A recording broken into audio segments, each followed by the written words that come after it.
OPS தனி கட்சியா, விஜயுடன் கூட்டணியா, இல்ல பாஜகவுடன் மீண்டும் இணைவாரா என்பதை தற்பொழுது பார்க்கலாம்.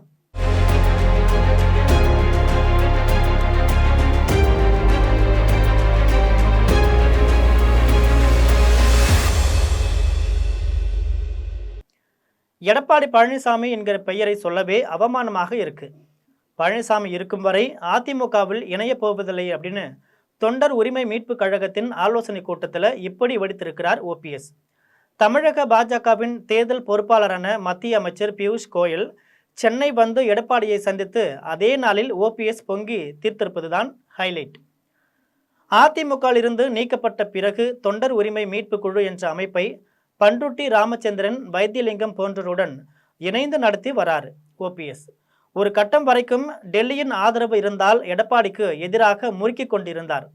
திருச்சிக்கு பிரதமர் வந்தபோது அவரை சந்திக்க அப்பாயின்மெண்ட் கேட்டார். அதற்கு ஒப்புதல் கொடுக்காமல் அலைக்கழிக்கப்படவே டெல்லி தன்னை கைவிட்டு விட்டது என்பதை உணர்ந்தார். இந்த சமயத்தில் அதிமுகவில் இணைய எந்த நிபந்தனையும் விதிக்கவில்லை அப்படின்னு ஓபன் ஸ்டேட்மெண்ட் கொடுத்திருக்கிறார். அதை எடப்பாடி கண்டுகொள்ளவே இல்லை.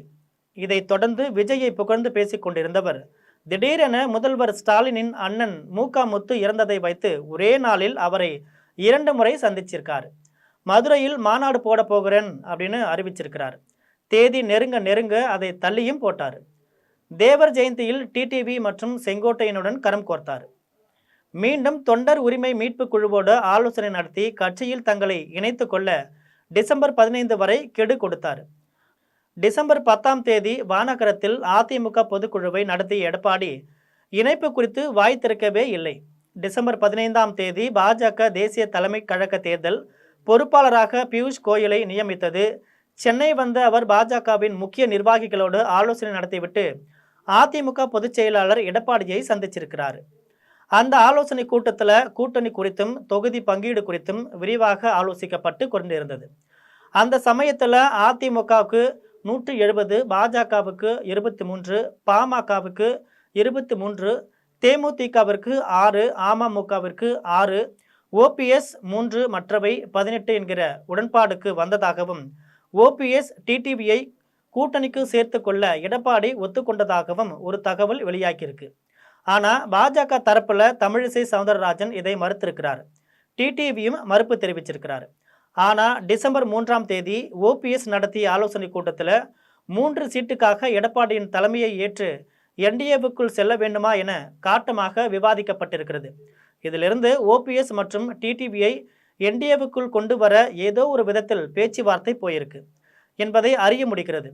இதன் முடிவில்தான் ஓபிஎஸ் மற்றும் அவரது ஆதரவாளர்கள் கொந்தளிக்கின்றனர். அந்த கூட்டத்தில் எடப்பாடி தலைமையிலான அதிமுகவோடு இணைய முடியாது, தை பிறந்தால் வழி பிறக்கும் எனவும் ஓபிஎஸ் கூறியிருக்கிறார். ஓபிஎஸ்க்கு முன்னால் இருப்பது இப்பொழுது தனி கட்சி தொடங்கும் ஆப்ஷன் மட்டுமே. அப்படி அவர் தனி கட்சி தொடங்கி என்டிஏவுக்குள் போகவில்லைனா எங்கே செல்வார் என்பதுதான் இப்போதைய கேள்வி. ஸ்டாலினுடன் நெருக்கம் காட்டினாலும் திமுகவோடு செல்வது ஓபிஎஸ்க்கு பின்னடைவையே கொடுக்கும். அதிமுக காரன் அம்மாவின் உண்மை தொண்டன் போன்ற விஷயங்கள் ஓபிஎஸ் இனி பேசவே முடியாமல் போய்விடும். அப்படி இருக்க ஓபிஎஸ்க்கு விஜய் ஒரு ஆப்ஷனாக இருப்பார். தை பிறந்தால் வழி பிறக்கும் என ஓபிஎஸ் சொல்கிறார். ஜனவரி 10க்கு மேலே பெரிய மாற்றம் வரும்னு தாவிகாவின் கூட்டங்களில் செங்கோட்டையன் பொடி வைத்து பேசிக்கொண்டிருக்கிறார். அதோட தனி கட்சி ஆரம்பித்து விஜயுடன் கூட்டணி செல்வதில் ஓபிஎஸ்க்கு பெரிய அளவில் சங்கடம் இருக்காது என்று அரசியல் விமர்சகர்கள் கூறியிருக்கிறாங்க. எம்ஜிஆர், ஜெயலலிதாவை விஜயும் ஏற்றுக்கொள்கிறார்கள். ஜெயலலிதா பாணியில் திமுகவை தீய சக்தின்னு கடுமையாக விமர்சிச்சிருக்கிறார். அதிமுக களத்திலேயே இல்லைன்னு எடப்பாடியையும் சீண்டியிருக்கிறார். ஆக எல்லா விதத்திலையும் ஓபிஎஸ் விஜயுடன் கூட்டணி செல்வதில் அவருக்கு அரசியல் ரீதியாக எந்த சங்கடமும் இருக்காது.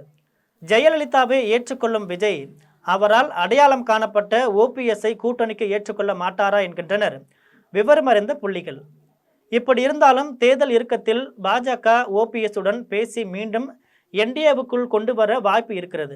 இரவோடு இரவாக சேர்த்து டிடிவியும் அழைத்து கொண்டு வந்துவிடும் பாஜக. இவர்கள் இருவரும் அதிமுக கூட்டணிக்கு வந்தால்தான் தென் மாவட்டங்களில் அதிமுக வெற்றி பெற அதிக வாய்ப்பு. இல்லையென்றால் எடப்பாடி முதல்வராவது சந்தேகம்தான். காரணம் 2024 பாராளுமன்ற தேர்தலில் அதிமுக 7 தொகுதிகளில் டெபாசிட் இழந்திருக்கு. அதில் 5 தொகுதிகள் தென் மாவட்டங்களாகும். அதோட அதிமுக வரலாற்றிலேயே பாராளுமன்ற தேர்தலில் 7 தொகுதிகளில் டெபாசிட் இழந்தது முதல் முறையாகும். அதோட 2021 சட்டமன்ற தேர்தலில் எடப்பாடி ஆட்சி அமைக்காமல் போனது தென் மாவட்டங்களில் படுதோல்வி அடைந்ததால் தான்.